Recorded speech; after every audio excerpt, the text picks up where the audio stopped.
Hey there, my name is Bree P, and I am currently in the middle of one of my transformations. I am going to be honest, I am not sure what this is going to be. I just feel the need to share and write and record videos.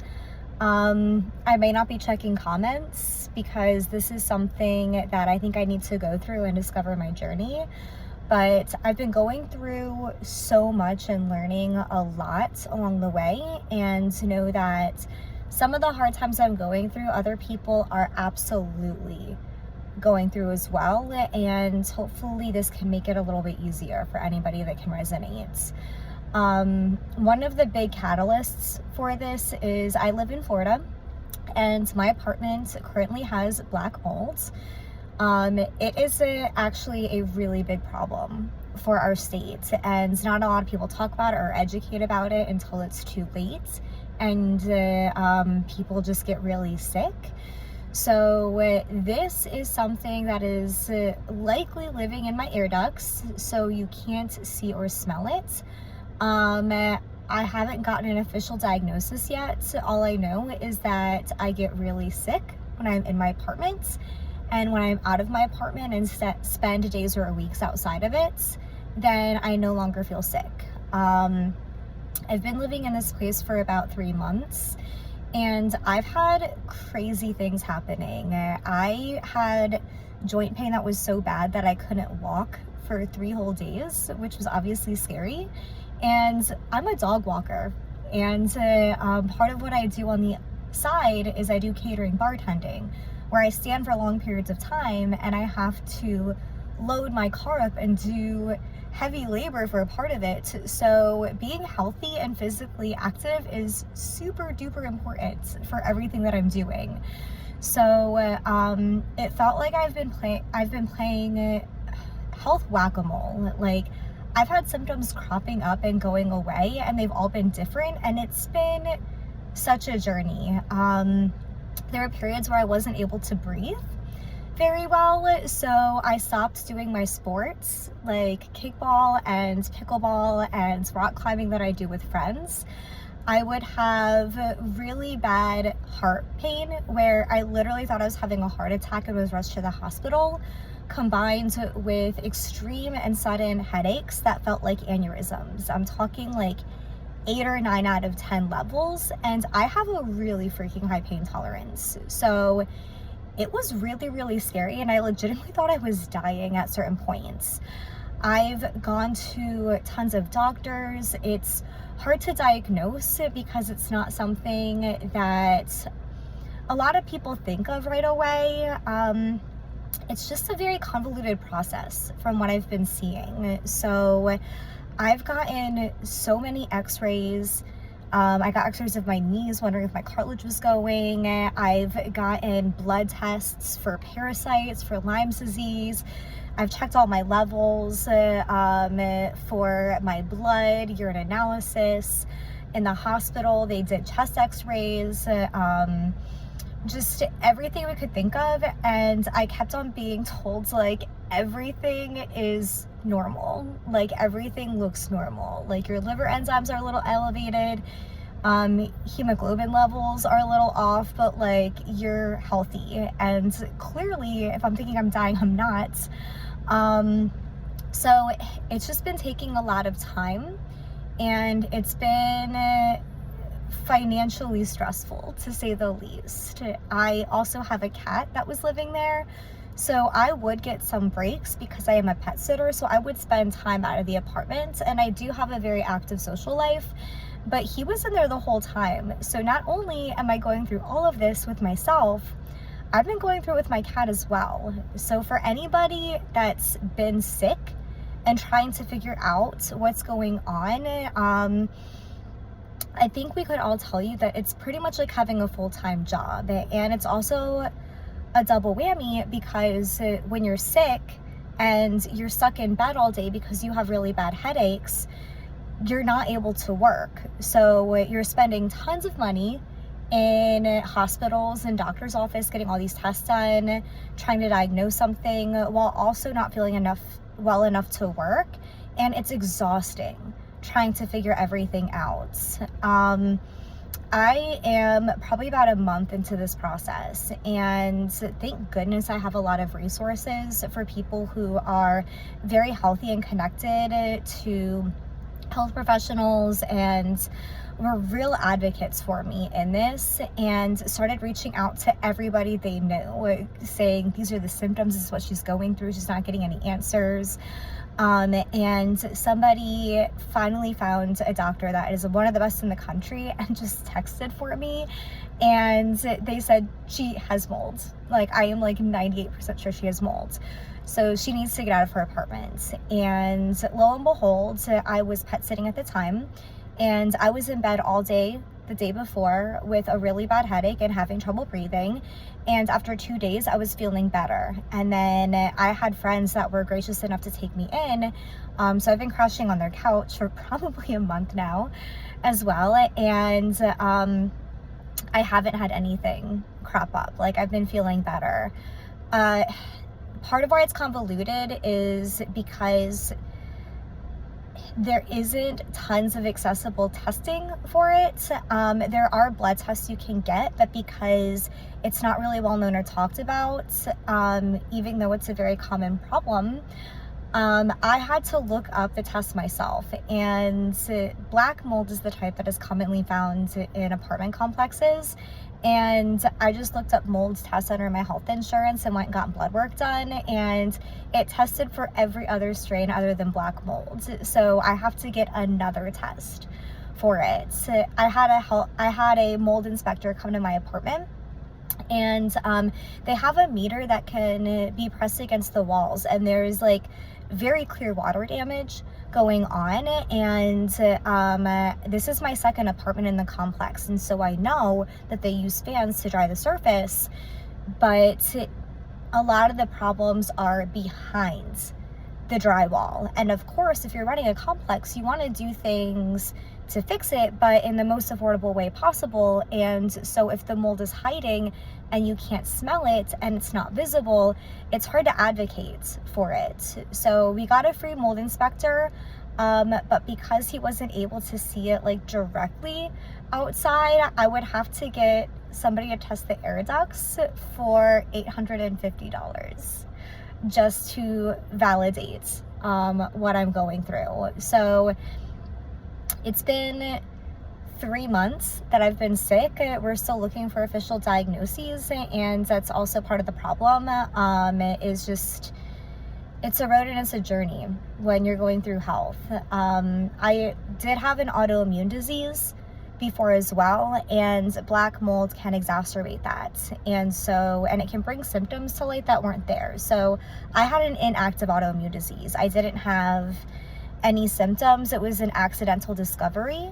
And I was told that it would probably just go away on its own, but in getting black mold, it started showing other symptoms. For sarcoidosis, which is my particular type of autoimmune disease, which has lung issues just like mold does. It causes joint pain. It causes, like, there's so many different variables that could go for it, and it's very rare, so there's not a lot of knowledge out there. It's literally that disease that they always announce on Dr. House when they can't figure anything out, because it could be symptomatic for anything and everything, or it could be nothing whatsoever. So there has been some light on the other side of this, and I've been getting so many lessons and going through a transformation because of what I'm going through. So I was told that pretty much I would have this autoimmune disease, and I have nodules everywhere in my body. I have it on my lungs, on my heart, on my stomach. I am just nodule city on my inside. And I was told that when we have nodules, it's our body's way of protecting us, because we have some sort of toxin that it is working to trap to protect our bodies, or it is thinking that something is a toxin that isn't.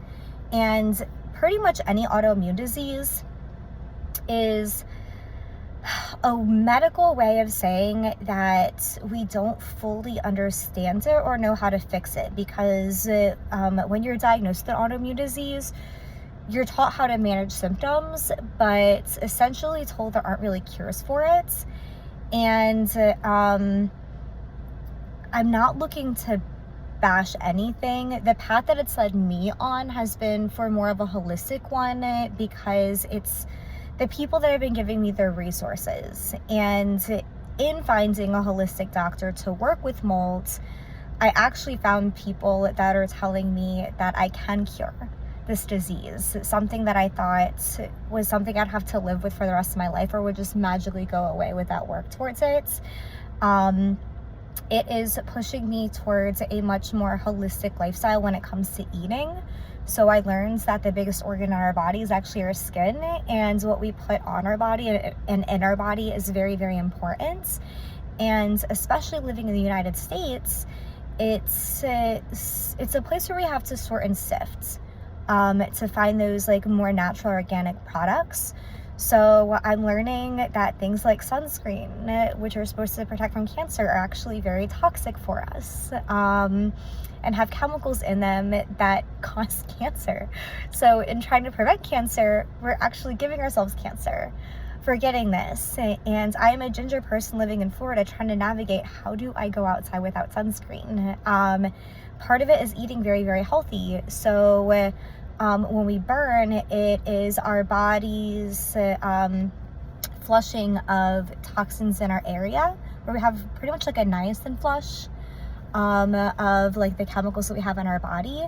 So it's involving me eating organic and finding local farms where they're not using pesticides. So even when we go in grocery stores and things are labeled organic, it is much better than getting non-organic. However, farmers are still allowed to use pesticides up to a certain point for organic. So all of those chemicals are still present in the food that we're eating. It involves not eating pre-processed foods.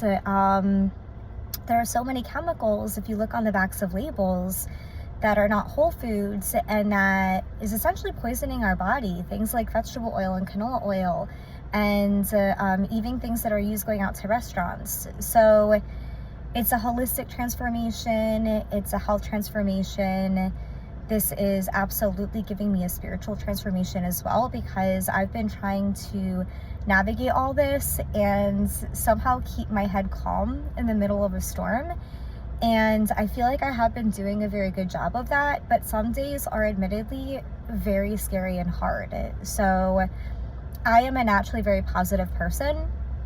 I have a tendency to look on the bright side of things. I practice meditation every day, and for the most part, I do have like a very clear mind where my thoughts aren't really jumbled. I have more like one thought at a time, and I'm able to process things easier now that I've gotten that down more than I had before. And I do speak to myself kindly with a lot of love. And I thought that was naturally just exactly who I was. In going through this hard time, I've been learning so much about spiritual work as well, though. And one of the things I've been learning about is shadow work. And it's pretty much if like a negative emotion or something is coming up, I would have a tendency to shy it away and be scared of it, because I'm like, oh my gosh, I believe in manifesting and karma, and I can't have negative thoughts because I'm going to attract negative things. And so I would push that emotion down and just try to think of something happy. And I'm finding that in ignoring it and forcing it, it doesn't go away. It's actually stored in our body and in our organs, which is another thing that leads to autoimmune diseases. It's a combination of stress and submerging things that stay in our organs and loading our bodies with chemicals for years and years. It's why like mid-30s, that's when health issues start cropping up for a lot of people. So with shadow work, it is a way of sitting with the emotion and acknowledging that it's there and working with it. And a lot of these emotions that I'm realizing I've had are ingrained in something deeper, and it's not actually about the problem that is presenting itself. So just for instance, I am also going through a breakup, and so it's been a lot of shedding at once. And I know that this is happening because I'm ready for the next stage of life, and life has a way of shedding the things that aren't servicing us. And up to like the point right before this, I was very, very happy with my life, and I was grateful. Like, I loved my apartment. I was so proud of it. I would literally just lay in bed staring at it and all the artwork I had on the walls and like appreciate it. I was dating somebody, and it seemed like it was a short relationship, about 4 months, but the way that things lined up and how everything was, it felt like a magical fairy tale. And I was like, oh, this has to be it. And like, life had a way of getting rid of all of that quickly and efficiently. And so there were some negative emotions that I had to work through, because I went within 4 months to meeting somebody with a magical fairy tale to realizing it is 100% not my person, and having to accept that. And I started acknowledging it because I was looking at new apartments, just for fun. I still have my current lease that I'm paying for because we're working on like even proving that I have mold. But I just like went for fun because I'm just trying to be open to life and seeing what it's laying out for me. And one of our songs came on, and I started getting emotional and I started crying. And so when I left and I got in my car, I sat with it and